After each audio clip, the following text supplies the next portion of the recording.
우리 목소리에는 저마다의 독특한 톤이나 말투가 있잖아요. 그래서 목소리만 듣고도 누구인지 알아볼 수 있잖아요. 이거는 글에도 마찬가지예요. 나만의 문체, 나만의 표현이 있는 거예요. 즉 이걸 문체라고 하는데요. 문체는 어떻게 보면 보이지 않는 지문 역할을 해요. 목소리도 마찬가지겠지만 오늘은 글쓰기에 나만의 문체가 왜 중요한지에 대해서 이야기를 해볼 건데요. 문체는 단순한 꾸밈이 아닌 글의 본질이에요. 이게 무슨 말이냐? 문체는 사전적 정의를 보면 문장 작법상의 특색, 글쓴이의 사상이나 개성이 문장에 나타난 독특한 태도나 형식이다 라고 하는데요. 본질적인 것은 글을 통해 드러나는 작가의 목소리예요. 지금 제가 이거 목소리로 하고 있는 거는 음성으로 하는 거고요. 글에서는 문자로 하는 거. 요거만 차이가 있지 본질은 똑같아요. 그래서 독자는 정보를 넘어서 작가의 태도와 감성을 소비하고 보는 거예요. 그러면 문체를 구성하는 요소가 어떤 거냐? 세 가지예요. 어휘 선택, 어떤 단어를 선호하느냐 따라 글의 온도가 결정돼. 어떤 단어를 선호하느냐, 그리고 문장 구조, 호흡의 길이와 리듬이 글의 속도감을 만든다. 독자에게 말을 거는 형식도 있겠죠. 말할 때도 저 같은 경우에는 이제,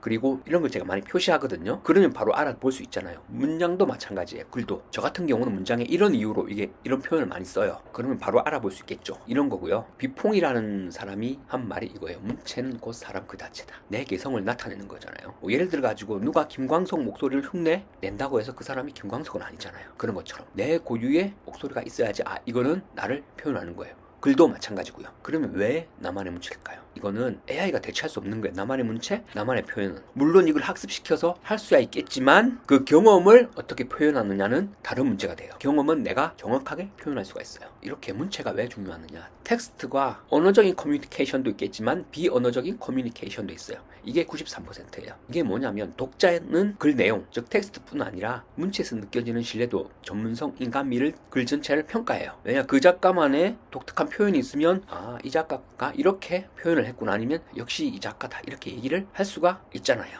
그리고 문체가 주는 세 가지 경쟁력은 정체성, 신뢰성, 차별성이에요. 가장 큰 핵심 포인트는 차별성이에요. 차별성. 나는 이렇게 인공지능에 대해서 이렇게 표현하고 다른 사람은 다르게 표현하고, 이게 차별성이잖아요. 차별성이 가장 큰 거예요. 경쟁력 중에 정체성, 신뢰성이 물론 중요하지만 차별성이 가장 큰 경쟁력이에요. 이게 뭐와 연결되느냐? AI 시대의 생존 전략과 연결돼요. 생성형 AI가 완벽한 문장 만들어요. 하지만 어떤 나만의 고유한 관점과 내 경험에 대한 느낌을 표현할 수가 없는 거예요. 이게 또 어떤 의미냐? 기계적인 완벽함보다 그래도 진심이 느껴지는 거. 그리고 뭔가 서투르지만 이 사람의 진심이 느껴지는 거. 이게 바로 AI 시대의 생존 전략이 되는 것입니다. 문체가 독자의 심리를 움직이는 목소리이기도 해요. 예를 들어 가지고 정서적 공감이라면 지식이 아닌 느낌을 공유할 때 독자는 팬이 되고요. 기억의 공간. 독특한 문체는 독자의 뇌리에 오래 남아요. 왜? 우리 사람도 독특한 목소리 톤이면 오래 남잖아요. 그리고 행동의 변화. 여기 잠시 보시면 문체 유무에 따른 콘텐츠 가치가 있는데요. 그 가치는 단순 정보 전달보다 브랜딩을 하는 게 바로 나만의 문체가 중요한 거예요. 그러면 나만의 문체는 어떻게 찾느냐? 이거는 타고나는 게 아니라 이거를 만들어가는 과정이에요. 제가 이런 이유로 이렇게 쓰는 것도 처음엔 그렇게 안 썼어요. 그런데 만들어갔죠. 어떻게 하다 보니까. 그럼 문체는 어떻게 형성되느냐? 처음에는 모방. 누군가의 문체를 모방하잖아요. 그리고 이거를 나한테는 안 맞는 표현을 드러내고 해체하는 거. 그리고 이거를 모방하는 걸 바탕으로 변주를 주는 거죠. 나한테 맞게. 그리고 이거를 나만의 것으로 정립하는 단계가 4가지 단계가 됩니다.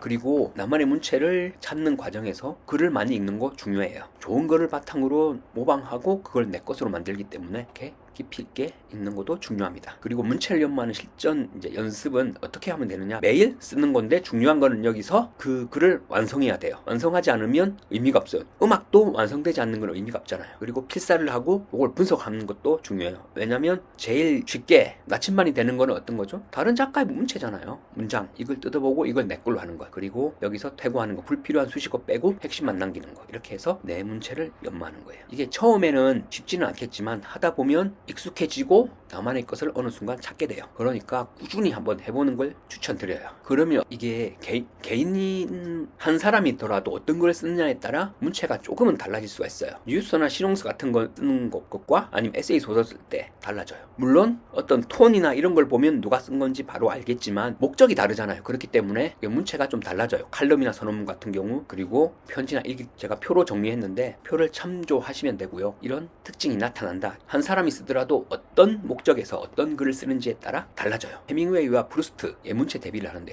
해밍웨이는 하드보일드가는 빙산 이론에 근거한 또이 생략과 단계랑, 해밍웨이 책을 읽어보신 분들은 알겠지만 이런 게 드러나요. 그리고 프루스트는 한 문장이 수페이지에 달하는 세밀하고 장황한 묘사. 그런데 이 두 사람의 문체를 비교해가지고 어떤 게 좋고 어떤 게 나쁘다. 여기 정답은 없어요. 나에게 맞는 것을 찾으면 돼요. 여러 가지 해가지고 문체를 보고 나에게 맞는 걸 찾아가는 과정에 필사하는 것도, 나에게 맞지 않으면 이건 나에게 맞지 않다 그러고 다른 거 필사 한번 해보고요. 이게 맞다 싶으면 이걸 모방하고 그리고 이걸 바탕으로 나만의 것을 만들면 돼요. 그리고 나만의 문체 찾는 거는 이게 마침표가 아니고 시작이에요. 그렇기 때문에 오늘 이 시간부터 실천할 거 단 한 가지는 솔직해지는 거예요. 이 솔직한 바탕으로 나만의 문체가 형성돼요. 즉 남을 흉내내는 멋진 말보다는 내 생각과 감정을 가장 정확하게 표현하는 게 바로 내 문체예요. 그런 단어를 골라보고요. 그리고 이게 가장 강력한 나만의 무기가 돼요. 당신만의 무기가 될 수가 있어요.